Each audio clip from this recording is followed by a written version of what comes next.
Thank you all so much for being here and welcome to our annual Fall Implementation Science Seminar Series. My name is Dr. Ruben Martinez and I will be your host today. I'm an assistant professor in the Department of Psychiatry and Human Behavior at Brown University and the acting associate director of the Brown Research on Implementation and Dissemination to Guide Evidence Use, or BRIDGE program. This is the 7th year of our implementation science programming, and we're thrilled to be able to bring these seminars to our Providence and Rhode Island communities, as well as to those of you who are joining us from other states or regions of the world. We're grateful for the partnership of the Advanced Rhode Island Clinical and Translational Research, or Advanced CTR, for supporting the technology, logistics, and marketing of these seminars. We also recognize our partnership with the Brown Alcohol Research Center on HIV, or ARCH Center, for their support. And today we are very, very thrilled and lucky to be hosting Dr. Cara Lewis, who is the Deputy Director for the Center for Translational Research and Implementation Science, or CTRIS, of the National Heart, Lung, and Blood Institute within the National Institutes of Health. Dr. Lewis has a PhD in clinical psychology with a research focus on advancing pragmatic and rigorous measures and methods for implementation science and practice, and informing tailored approaches to implementing evidence-based interventions. She's an implementation science methodologist who seeks to influence change across a broad field of diseases, settings, and stakeholder groups. Today, Dr. Lewis will be presenting a talk entitled Articulating Implementation Mechanisms to Optimize for Impact, Efficiency, and Equity. As a reminder, you can put your questions in the Q&A or chat function throughout the seminar, and we will have 15 minutes for questions at the end. So thank you so much, Dr. Lewis, for being here with us today. And without further ado, please take it away.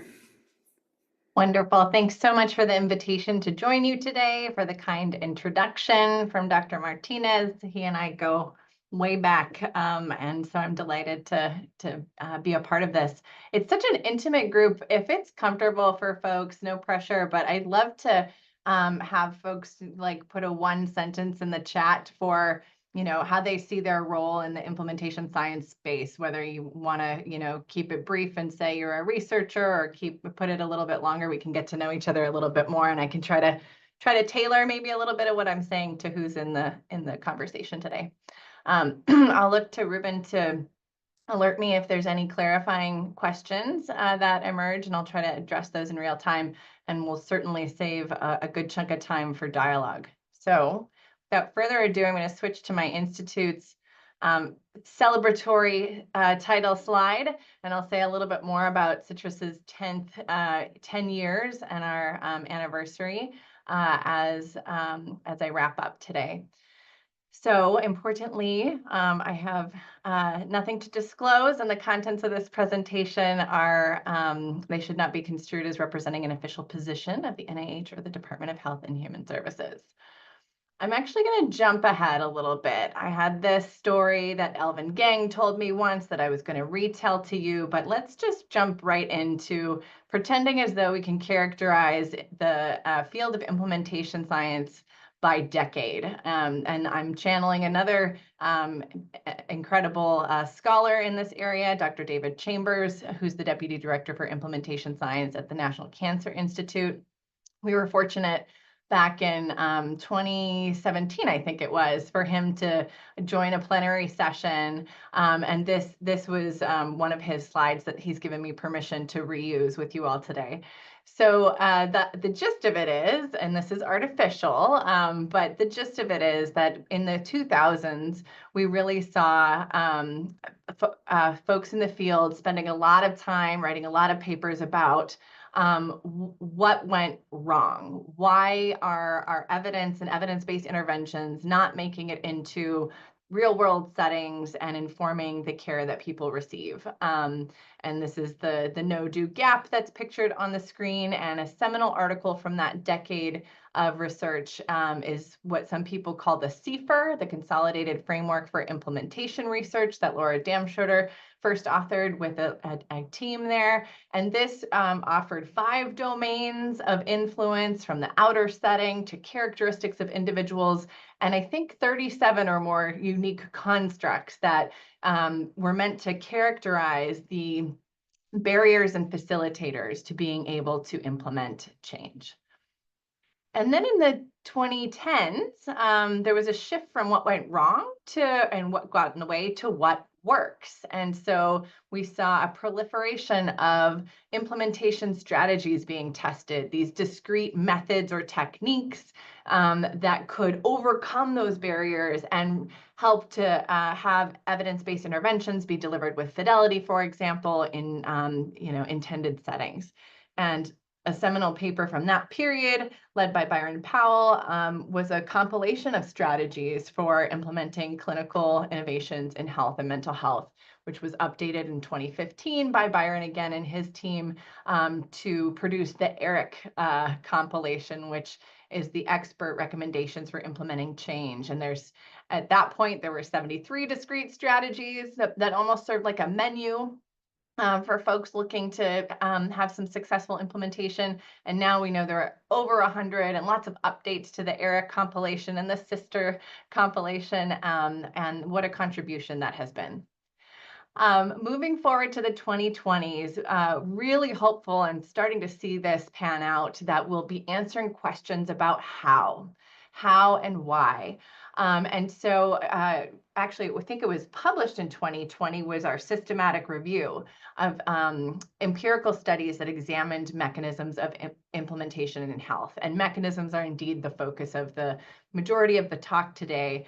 And the gist is our team got to thinking, gosh, if we understood how discrete strategies overcame these barriers to implementation, we would have an easier time optimizing strategies to be more parsimonious so that low resource settings could take them up and we don't exacerbate disparities. For example, we could tailor to local settings when, for instance, they don't have electronic health records, but they want to stand up audit and feedback. And we'll get into the nitty gritty of this today. But to see where the field was at, as I mentioned, our team conducted this systematic review, and we found, I think it was 39 studies around the globe that were exploring mechanisms in an empirical way at that time. And what was so interesting to me is that only 9, I think it was, of those 39 were actually looking at mechanisms of strategies. So you'll see more precisely in a moment what I mean by that. But folks were really thinking about mechanisms in lots of different ways, and they still are. But so just so that I'm clear, the lens that I'm bringing to this today is how do discrete implementation strategies work? And then how do implementation strategies work together? So on the heels of that systematic review, we were spending a lot of time thinking about how do we help practitioners who take up implementation science to get from A to B in a resource-sensitive way. And we moved through the process of putting a textbook together, and this is designed for implementation practitioners, called Practical Implementation Science. So if you haven't seen that, you might check it out. And then later in that decade, put forward this paper of Promises and Pitfalls in Implementation Science. And all of that to say, there's resources that we thought were needed to help answer issues and questions like this. You hear often in the community, this works here, but not there. There's no implementation without adaptation. And so how can we face this reality in an empirically informed way in resource-constrained settings? And just to emphasize, underscore, this comic really says it best. I think we should be more explicit here in step 2. So I promised in the overview of the talk that I would offer key terms and definitions just to make sure we're all on the same page. So here we go, starting with implementation outcomes. And this is where most of us start, right? We're starting at the end. We're trying to figure out how can we get to implementing an evidence-based intervention with fidelity, for example. And so on your screen now is I think it's commonly referred to as the Implementation Outcomes Framework. This is a seminal article put forward by Enola Proctor and colleagues in 2011.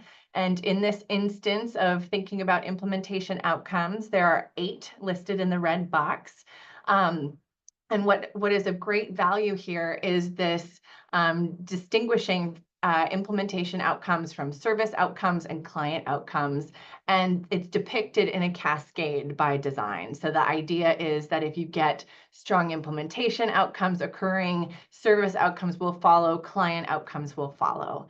And I've got an asterisk by penetration because I think a lot of scholars orient to penetration as an outcome as one explicit space where you can be thinking about equity, because if you are not reaching penetration in an equitable way, you might have subgroups who are disadvantaged and not benefiting from the implementation strategies that you've deployed.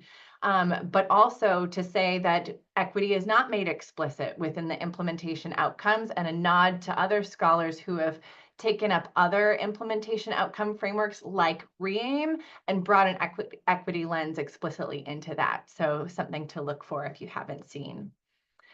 And so what we're going to do for the rest of this talk essentially is get oriented to what we've been calling causal pathway diagrams, piece by piece, centering mechanisms as a way to explain the how and hopefully lead to abilities to optimize implementation. So to make this accessible, I've got an example that I'll use as we go piece by piece. So the example that I'm offering is an implementation outcome of getting depression screening rates to be delivered according to an evidence-informed guideline. And so you can imagine it's a primary care clinic and they're wanting to reach most, if not all, of their patients through routine wellness visits with depression screening. So how are they going to get this evidence-based practice going? That's when implementation strategies come in. So these are by definition methods or techniques used to enhance the adoption, implementation, and sustainability of clinical programs or practices. And as I alluded to before, there are over 100 discrete strategies from which folks can draw. And they get organized in all sorts of different ways. I've just got one organizational scheme in front of you here and give you some examples as we unpack each of those buckets. So in the plan category, we see things like needs assessments, site visits. In terms of education, you might host educational meetings or make trainings dynamic. In terms of finances, you might use capitated payments or alter incentives. In terms of restructuring, you might see changes in systems or revision of roles. Quality management might have audit and feedback or advisory boards. And then there's policy context relevant strategies like changing requirements and liability laws. So for a causal pathway diagram, the implementation strategy is on the far left and the outcome on the far right. And in the case of our example, it could be that practitioners have decided to build in a decision support prompt into the electronic health record, hoping that the care team would see the prompt and then execute on the guideline. Voila.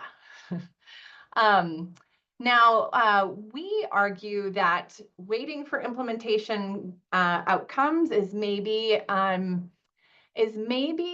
not the most respectful way of engaging our practice partners. And I say that because a lot of our implementation outcomes, although more proximal than clinical outcomes perhaps, they are still quite distal in the sense that if we're going to wait until we see a year or 4 years into a study, whether or not we've met the guideline, we might have missed a chance to see that, gosh, it wasn't that the folks were forgetting to do the screener, there were other problems. And so the strategy we chose was not promising to overcome the real barriers that are relevant for that particular local context. So examples of intermediate outcome here might be that a clinician actually starts administering the PHQ-9 when they hadn't before, the PHQ-9 being a depression screener.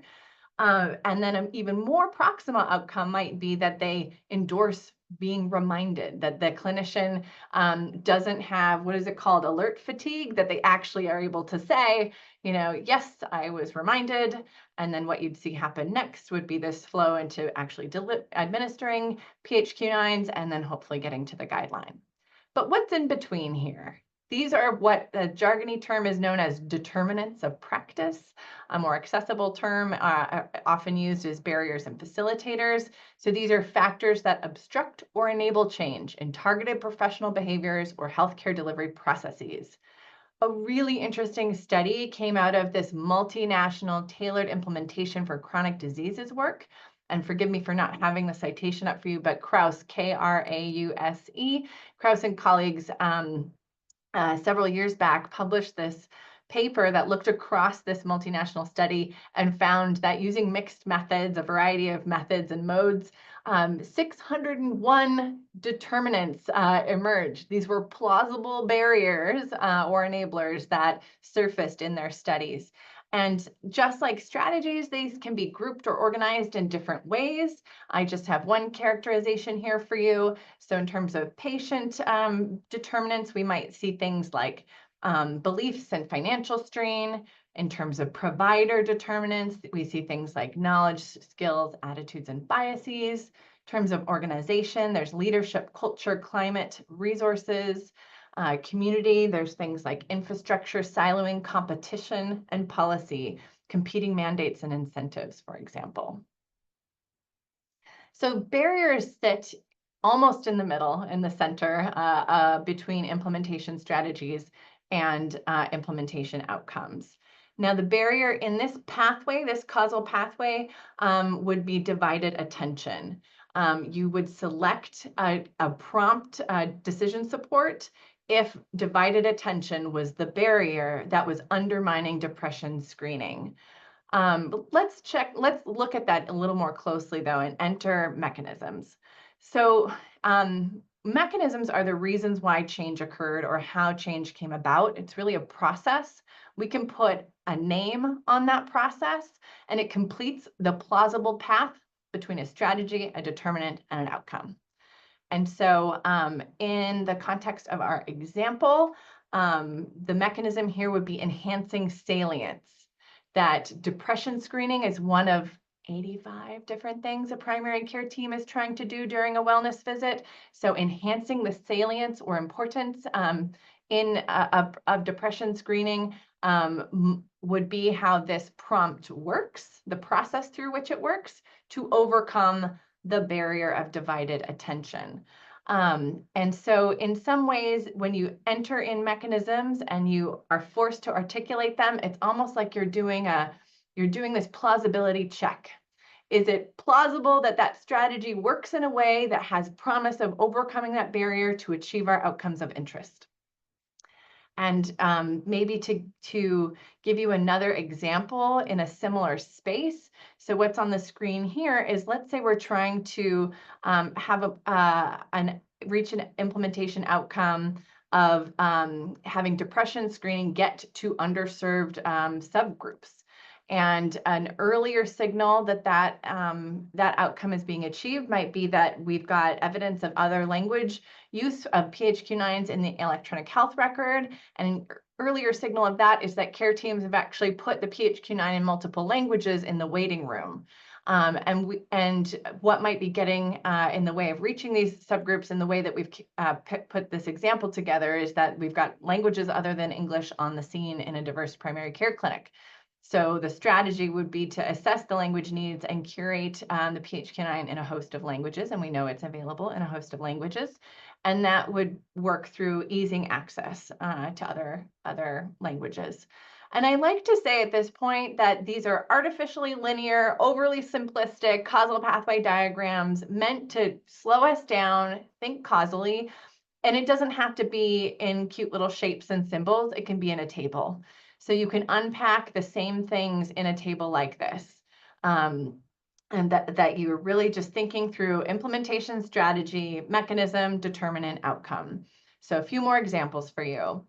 If you're using education as your implementation strategy, that might work through awareness building and knowledge acquisition to overcome a barrier of provider knowledge deficit, to achieve outcomes of feasibility, acceptability, appropriateness, and adoption. I'm being very careful here, and this is part of what putting things in a table or a causal pathway diagram forces us to do, Can I justify getting to other outcomes than the ones you see here if I'm just doing education? I would argue no. So don't fool yourself. Do a causal pathway diagram, put things on a table. Let's see what might get us farther. Training, whereby it's operationalized as teaching and practice with corrective feedback. That could work through acquiring and refining skill, growing mastery to overcome a determinant such as provider skill deficit. Could we get to fidelity to an EBP with that type of training? More likely than education, which is operationalized as provision of information. We know implementation strategies don't just live at the intrapersonal provider targeted level. One of the biggest threats to sustainability is turnover. So now I'm starting on the right-hand side of the table. You're trying to get to sustainability. You've got a threat named turnover. What do you need to do? You need to embed expertise. What's the strategy we know that can do that? It's a train the trainer strategy. And then another example for you, if you're trying to improve feasibility or perceptions of acceptability to boost provider engagement, which is a threat oftentimes, you need to work through the mechanism of fostering implementation climate. So upping the degree to which an evidence-based intervention is expected, rewarded, and supported by the whole team and setting. And so how might you get there? Through a clinical champion-led implementation team. And then finally, as another example, if you're trying to get to fidelity on something, but you've got unstandardized clinical care operations, you might need to activate the mechanism of improving clarity of the clinical care, and guidelines might help you do just that. So our causal pathway trunk is done, but now the branches or leaves are going to start to populate. And one of those is a precondition for mechanism activation. This is a factor that's necessary for the mechanism to be activated and for subsequent causal events to occur. When I think about equity and implementation science, and I think about the proliferation of really costly implementation strategies, I want folks to think about preconditions. What needs to be put in place for that strategy to be viable and activate the mechanism that's being targeted? Oftentimes we don't do that. So if we come back to our depression screening example, an early precondition is that the prompt is noticeable. So I mentioned alert fatigue. That is one of the challenges with clinical decision support type things in the EHR. It can get lost. And then if you don't have an EHR, how do you make a prompt noticeable at the very time that a provider or care team needs it? So that's an early precondition, but then also the PHQ-9 needs to be available. Not all electronic health records have the PHQ-9 already embedded in it in their systems, and the IT funds necessary to build it in there in a practically useful way that makes sense with the workflow, that's very costly, and not everyone can do that. So thinking through those preconditions, it's critical. And you can think back to this shot of the light bulb. It's either on or it's off.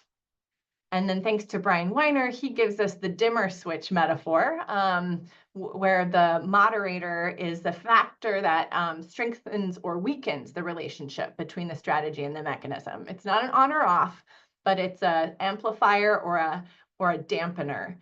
And so back to our example, one moderator early on in this causal chain might be habituation to prompts, that you kind of you're somebody who the salience doesn't remain as strong over time. And then the clinic visit length could also dampen or enhance this particular strategy for to work.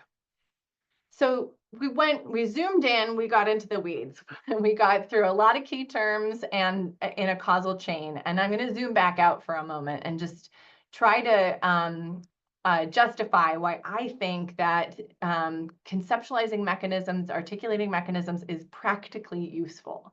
Okay, so there's 4 motivators in my mind that I'll go through today. One is just selecting strategies. If you've got over 100 to choose from, how do you choose?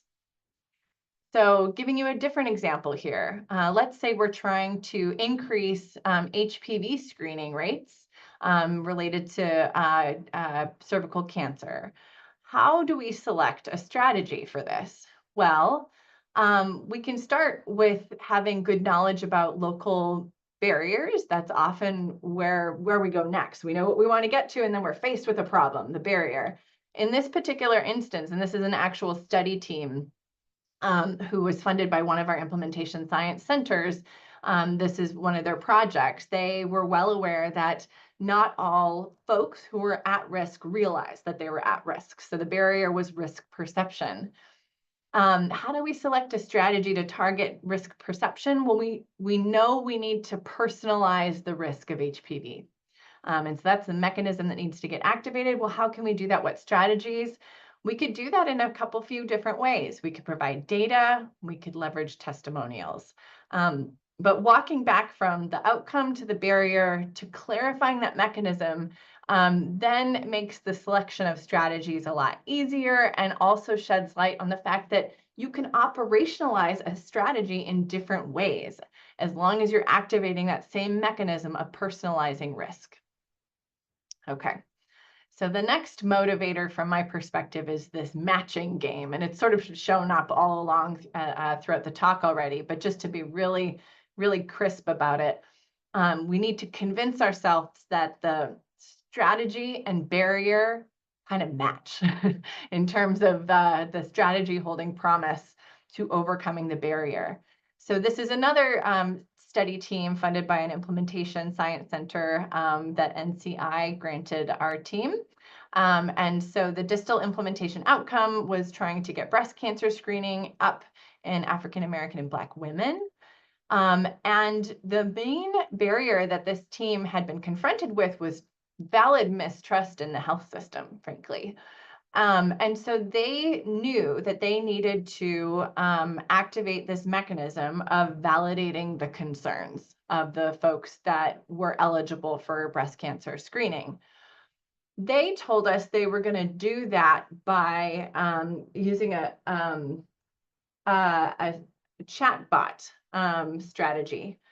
And so when they said that, I was frankly surprised at first that they might be able to utilize a chatbot to validate concerns and overcome mistrust. But when they said also what they were trying to do was address ease of scheduling, it was like this two-pronged set of determinants. They said the chatbot was ideal because it could activate real-time appointments, and that the chatbot could be programmed to be tailoring language to the specific concerns of individuals. So this was something they were empirically testing. Then I think about tailoring. So this is where we are trying to modify the strategy to fit a different context. We might know that the barrier is the same, but maybe the resources are different, and they can't expect the same preconditions will be in place. So how do you do tailoring if you're not thinking about mechanisms? So this is an example also about depression screening, but in this case, the barrier is that the providers don't have an accurate knowledge of their own performance. And that's actually a pretty common phenomenon, that folks think they're doing better in terms of fidelity than they often actually are. And so the mechanism that they're seeking to activate is highlighting a performance discrepancy. So in order to be able to overcome that barrier, they need to highlight a performance discrepancy between individual providers and like the standard. And they try to do that through audit and feedback. Now, tailoring might be really important. I've said it before, but to bring up this common example again, it might be the case that the sites you want to work in don't have an electronic health record analyst team that can make adjustments and give, good data on audit and feedback, or maybe there's no electronic health record at all. But you still want to get depression screening rates up. You still have this accurate knowledge of performance. If you know you need to highlight the performance discrepancy, you can do that in other ways. You can tailor. And then finally, to optimize. And so this is me thinking through this most multi-phase optimization strategy lens, where you might be optimizing for a variety of criterion. Maybe it's effectiveness, maybe it's affordability, maybe it's equity. But how do you optimize strategies when you're not thinking about mechanisms? I think it's really hard to do that.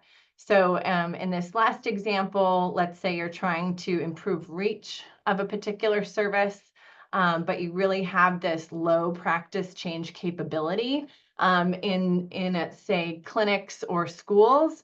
Really high resource settings tend to have quality improvement teams, and they can change practices like well-oiled machines. Not all settings have that. Unfortunately, when you have low practice change capability, the best thing to do often is practice facilitation. This is a complex bundle of implementation strategies, and you can see a list of the components here on the screen at the bottom. And so when you think about optimizing to get to this reach outcome in settings that don't have a QI, quality improvement team, if you know you need to enhance the motivation and the means and the opportunity, you can do that in other ways and maybe even streamline a version of practice facilitation to be more accessible. So if this is interesting to you, and by this I mean the causal pathway diagramming, there are several papers that are featured on the screen for you that actually walk through step by step. This is what you might do, including a really nice paper by a colleague, Rosemary Meza, published last year or so, called Theorizing is for Everybody, which makes it really practical. If you're super jazzed and want to contribute to the literature on implementation mechanisms, just published earlier in September of this year, and huge thanks to Hannah Frank that I think is with us today as second author. This is a research agenda to advance the study of implementation mechanisms, and featured within this paper, I think it's 151 different possibilities, possible actions that folks could take to actually contribute to realizing this agenda. I'm going to skip through the methods of how we brought that together and just acknowledge that the work is multiplex in terms of what needs to be done, all the way from leveraging new designs and methods to engaging the policy and practice community. You can find that paper in a special collection, which is hosted across implementation science and implementation science communications, two of the major journals in the field. And in that special collection already are a couple of papers that were pulled together by members of our mechanisms network of expertise. And those are screenshotted for you here on this slide. So you can tell I'm in wrap-up mode. I'm going to go through a few more things. One is this editorial that was published earlier this year that I think you'd find interesting by several of the editors and associate editors of those two journals I mentioned. They write about revisiting the scope and expectations of their journals. And I just pulled from their abstract in the red box, and you can tell they're interested in mechanisms. So it's not just me. Other folks are calling for more empirical work and theoretical work in this space. And then not just mechanisms, but more implementation science. And so I'm so delighted that there are so many of you joining today to have this conversation. This bar graph here shows NIH's implementation science awards over the last 10 years, essentially. And how exciting is it to see the sharp increase over time in the number of awards made to implementation science, a 5-fold increase in 10 years, which I think is pretty profound. NHLBI, the National Heart, Lung, and Blood Institute, where I'm sitting today, holds 13% of the share of all of NIH implementation science awards and is 4th overall for total costs. The bar chart on the right is looking within NHLBI, so within the institute that I sit, which is the 3rd largest institute from a budget perspective across all of the institutes, centers, and organizations at the NIH. And although it's exciting to say there's been a 4-fold increase in investment in implementation science within the institute that I sit in, it is only 2% of the share of total competing awards that we make. Said differently, 98% of what we fund is not implementation science. It is much earlier in the clinical translational science continuum, basic discovery, and the like, all of which, of course, is very important. But gosh, what a small slice of that pie does implementation science have? And so I'm going to jump through the next slide, which is very busy. And has too many animations, so it's very hard to jump through it quickly. But I wanted to just encourage you. I think I saw in the chat that several of you are researchers, might be some of you are students. I appreciate getting to know you a little bit better, folks, today. And I hope you'll consider this and other funding opportunities as you pursue implementation science research. So what you're seeing on the screen is the recent release of the renewed program announcement. So there is a dissemination implementation research in health program announcement that is approaching 20 years now, being on the street, as we like to call it, and available for you to submit for. There's also an R03, an R21. Several institutes are signed on to those mechanisms as well.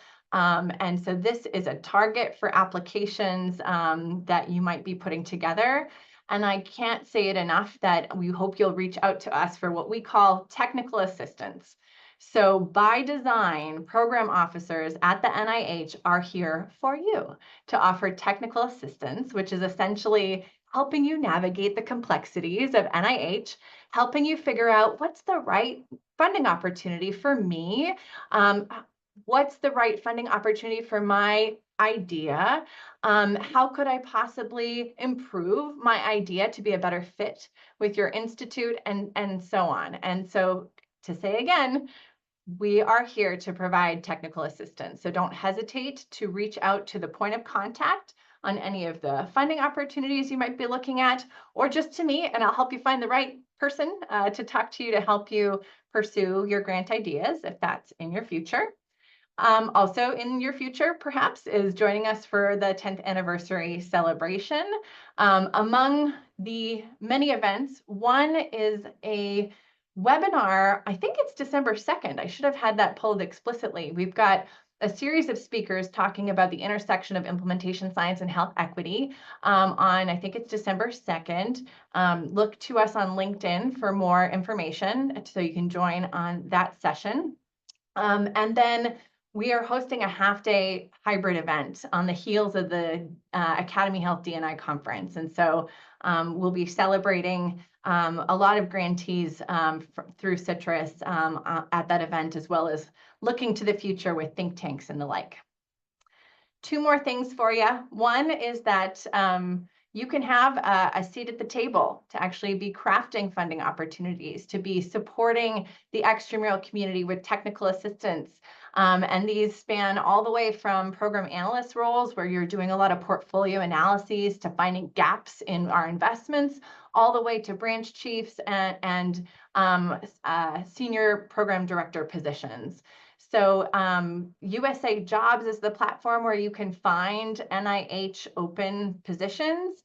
And it is not a fun site to navigate. So if you're at all interested in having sort of an impact at a higher level and joining the federal government and considering CTRIS for your next phase of career, don't hesitate to email me. There are a lot of resources I can offer in terms of webinars that might exist, or just personally being useful in navigating the system, because I only came to NIH a year and a half ago. And how do you learn about the webinars, the celebration, the jobs? Follow us on LinkedIn. NIH has largely moved away from X, formerly known as Twitter, and is on LinkedIn. And this is our formal page, NHLBI Implementation Science. Hope to see you there. Thank you, thank you, thank you for attending. And I look forward to having a conversation. Excellent. Thank you so much, Dr. Lewis. That was really informative. I'm going to give people an opportunity to put their questions in the chat, and I'm going to start with a question for you from me. So I'm curious about, one of the things that I think is really challenging thinking towards testing mechanisms is how do you do that in a way that makes sense? So empirically testing mechanisms. And with all the review work you've done and the formative work you've done, can you talk a little bit about research methods or designs that have a lot of promise for testing mechanisms for the people who may want to design a study to do that, and challenges you've seen scientifically with testing mechanisms empirically? Sure. It's a loaded question, Dr. Martinez. It's complicated, right? Which is why you're asking it. And so let's see here. I'll pepper in a few different pathways in my response. So first of all, I like to acknowledge that there's really missed opportunities for building the evidence of implementation strategies, discrete strategies themselves. And so I think of simulation studies as being a vehicle for studying implementation mechanisms to build that evidence of discrete strategies. I think that that's something. I see several students in the crowd. I think that's something where in a shorter time frame, and you don't necessarily have the time, need, or opportunity to do deeply, meaningfully engaged community partnered research. You can still give to the field by conducting simulation studies to unearth mechanisms, but also taking it in a really different direction. Qualitative research is really important for studying implementation mechanisms. The folks with lived experience on the ground who've seen change work and not work, and then maybe work sort of, but not sure why, their insights are critical that you can gain from qualitative research that might be sort of generative in terms of theory, right? And then you ask about challenges, and I think one of the really tricky things about studying implementation mechanisms is that for us to have confidence that the mechanism is activated, we need manipulation, and we need, by manipulation, that sounds evil. I don't mean it in an evil sense. I mean it like in the we've actually manipulated the strategy to turn on or off the mechanism. So we need that to happen. And we also need pretty real-time data collection, hopefully in a quantitative way, and a big enough N. So, there's more complexity than that which I just raised, but those three elements I think are particularly tricky, and we're starting to see some solutions to overcoming that. For instance, Brian Weiner is leading the development of, I think it's 6 implementation mechanism measures that are pretty brief in nature. So that'll help us on the measurement, maybe in real time front, but a lot of innovation actually needed for us to be able to do this well. Yeah, thank you so much for indulging that very complicated question. Dr. Albanese has a question. Thank you so much for a wonderful talk. When working with a team to identify mechanisms, do you have any go-to menus of potential mechanisms that you draw from? Sort of like an equivalent of Eric strategies, but for mechanisms. Sure. What I would say is yes, and. So Susan Mickey's work out of the UK, brilliant for, theories. And I think the website is called Techniques and Tools related to the behavior change wheel. And so behavior change techniques are very similar, and some are actually what we would call implementation strategies. The thing to, and so their website, they've actually done this type of mapping where behavior change techniques have implementation mechanisms or have mechanisms listed on their website. The tricky thing there is that a lot of that work, it's born out of like the health promotion space. So it's not like implementation strategy science writ large that's thinking multi-level context, policy included. So it tends to be a little intrapersonal when it comes to mechanism articulation, but appropriately so for the work that they're leading. Interestingly enough, when our group did our deep dive retreat to come up with the research agenda, one of the very first things that people said was, can we create a list of mechanisms? Like we have lists of determinants and we have lists of strategies. And out of that was born a paper called Reifying Lists in Implementation Science, because I think we do have this tendency to pull things apart from theory and come up with constructs. And so that was a concern that folks had. And so one of the ways around that, because mechanisms by design close a causal pathway is to create basically micro theories. So what you'll see come out of one group's work that I was formerly a part of are 30 causal pathway diagrams for the most commonly used implementation strategies. So essentially, it's a strategy, mechanism, outcome, like you were seeing them shown today, for 30 different strategies. And so in some ways, that'll act as this menu, but it'll have the whole pathway baked in. That's very helpful. Thank you. So, Dr. Frank has a question that is fairly specific. When I've taught folks about causal pathway diagrams, there's confusion about the placement of the barriers part of the causal pathway diagrams. And I have also heard this a lot. Some people argue that barriers should be at the beginning of the pathway.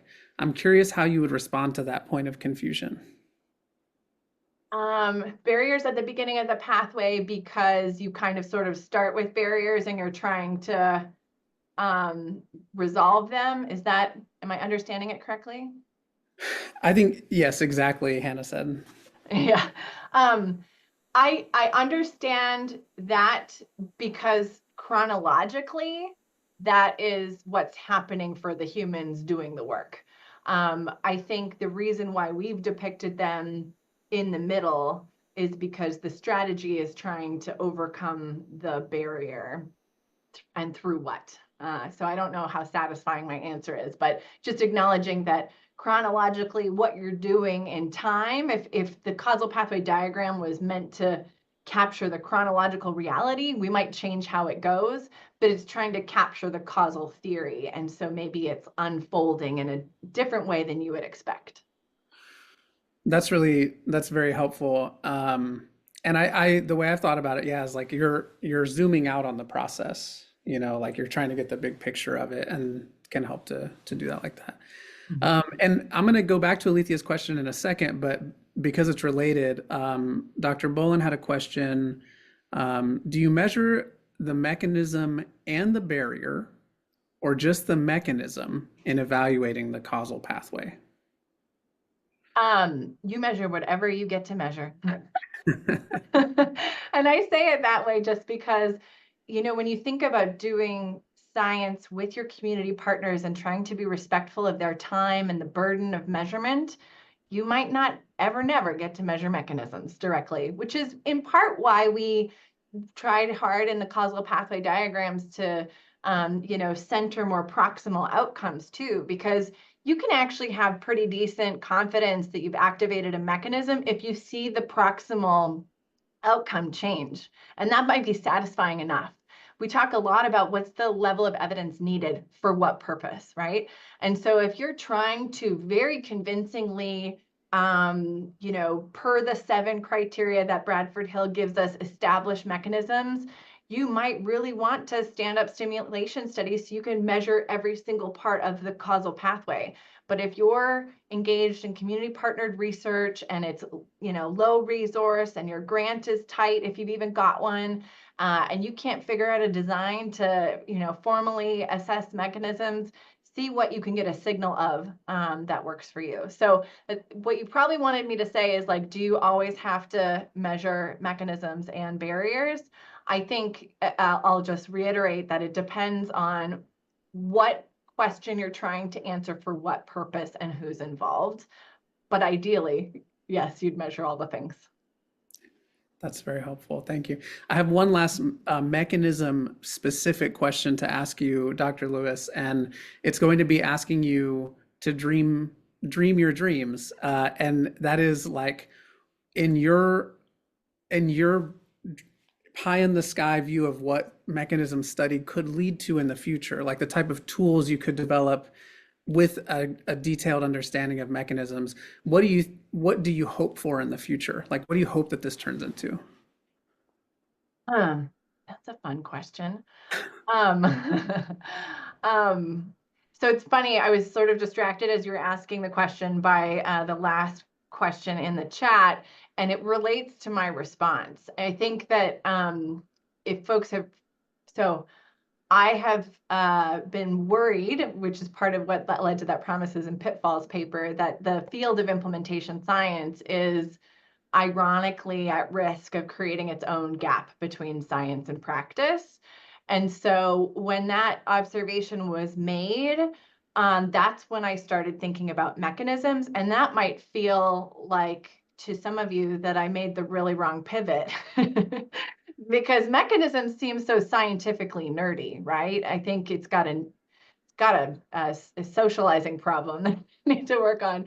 But you heard me say in the talk, and I hope I was convincing that it hopefully by slowing down, engaging the partners you're working with to really convince one another these are the activities we need to do, aka strategies, because this is what we know about our local context because of our lived experience, then you might see more streamlined, affordable, equitable implementation strategies being tested and then made available to others trying to do this hard work, because you've slowed down and you've thought causally. So ultimately, I hope that implementation science doesn't create its own science practice gap, and that maybe having mechanisms enter the conversation is part of how we can prevent that.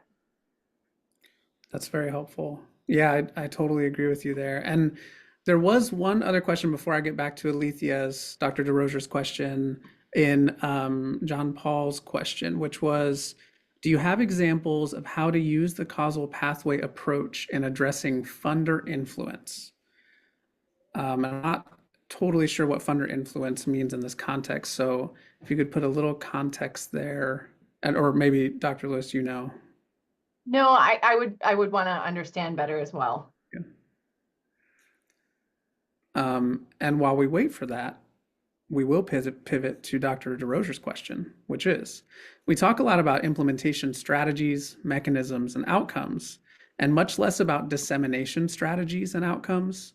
Can you speak to any resources or research that categorizes or identifies dissemination strategies?